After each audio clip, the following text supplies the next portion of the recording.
Hi, Dr. Andrew Siegel, continuing my urology consult series. I'm a urologist who practices in the New York metropolitan area.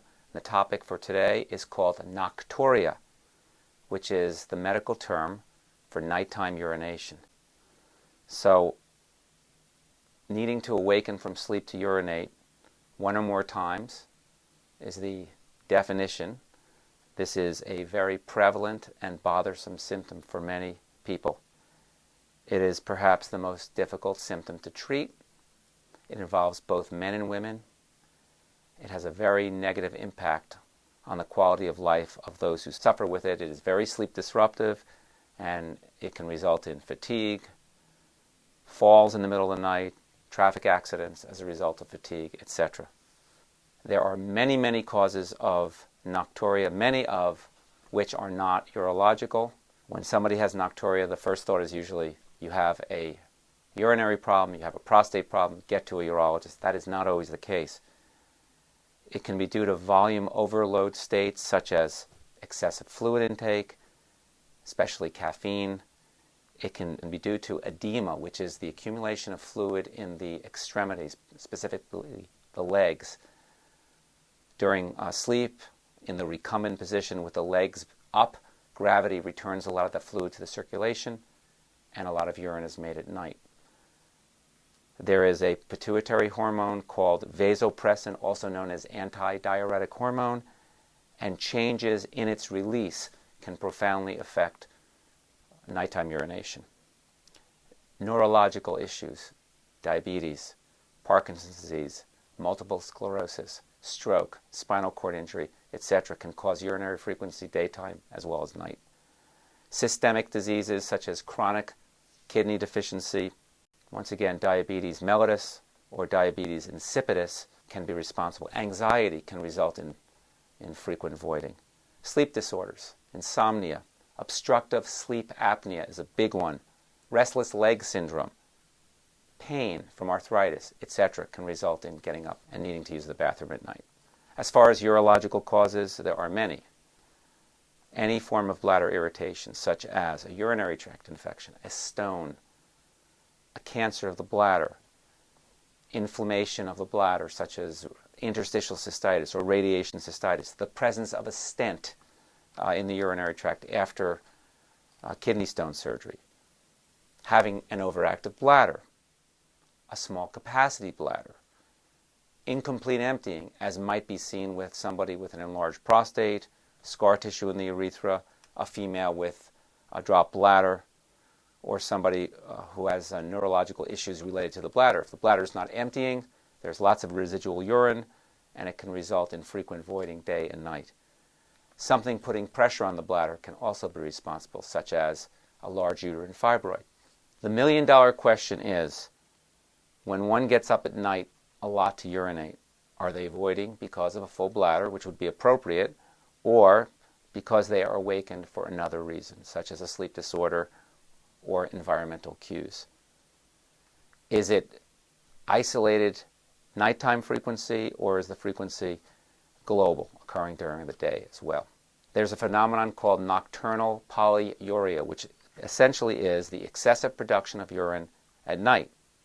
And it is due to deficient production of that hormone, anti-diuretic hormone, in the elderly. As well, excessive fluid and caffeine intake, heart failure, and edema can also be responsible for that problem. A few words on this hormone, which is fundamental to nocturia for many people. Vasopressin, also known as anti-diuretic hormone. It's a pituitary hormone. It regulates water retention. It is basically released when we are dehydrated in order to concentrate our urine and reduce our urine volume. And in high concentrations, it can raise our blood pressure. Essentially, it is secreted by the pituitary in response to a reduction in our plasma volume or an increase in the concentration of our plasma. It's inhibited by alcohol. That's why you have a few beers, you're often running to the bathroom, in addition to the fluid load. But decreased release of this hormone or decreased sensitivity in the kidney, which is the organ that responds to the hormone, can cause this situation with frequent urination at night. So how do we evaluate a patient who comes in and complains of frequent nighttime voiding? It's important to get a good medical history in terms of diabetes, high blood pressure, heart failure, edema, any neurological issues, sleep disorders, and their urological history, obviously. What medications are they on? Are they on a diuretic, like Lasix or hydrochlorothiazide? What are their drinking patterns? As far as physical examination, prostate examination on men, pelvic examination on women, determination of how much urine is left in the bladder after voiding, post-void residual, is fundamentally important.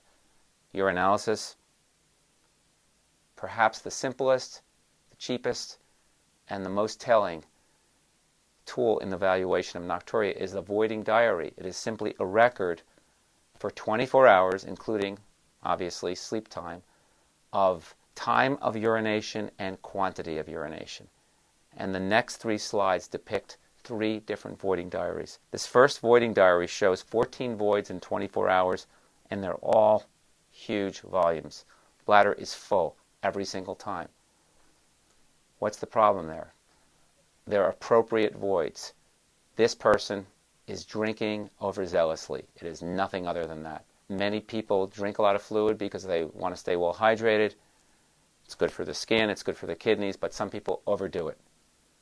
Our thirst is a very good indication of our hydration status and should be the key factor in helping us decide whether we need to drink or not. We do not need to drink excessively. A lot of people do. The next diary, very interesting. All the daytime voids are tiny volumes. The nighttime voids, totally appropriate. So this person is getting up a few times in the middle of the night, and totally appropriately so, full bladder. But during the day, very small volumes, and there can be a number of underlying reasons for that. The next diary shows more than 20 voids in 24 hours, and they're all tiny volumes. Those are in milliliters. The previous 2 were in ounces. So this person has some urological issue going. They're urinating 1, 2, 3 ounces at a time. So in terms of management, the management of nocturia has to be tailored precisely to the underlying cause. So if it's overzealous fluid consumption, less fluid intake, less caffeine, particularly after dinner, less salt. Sometimes we even prescribe a diuretic. If it's a systemic disease like diabetes or congestive heart failure, edema, it needs to be optimally managed by the internist.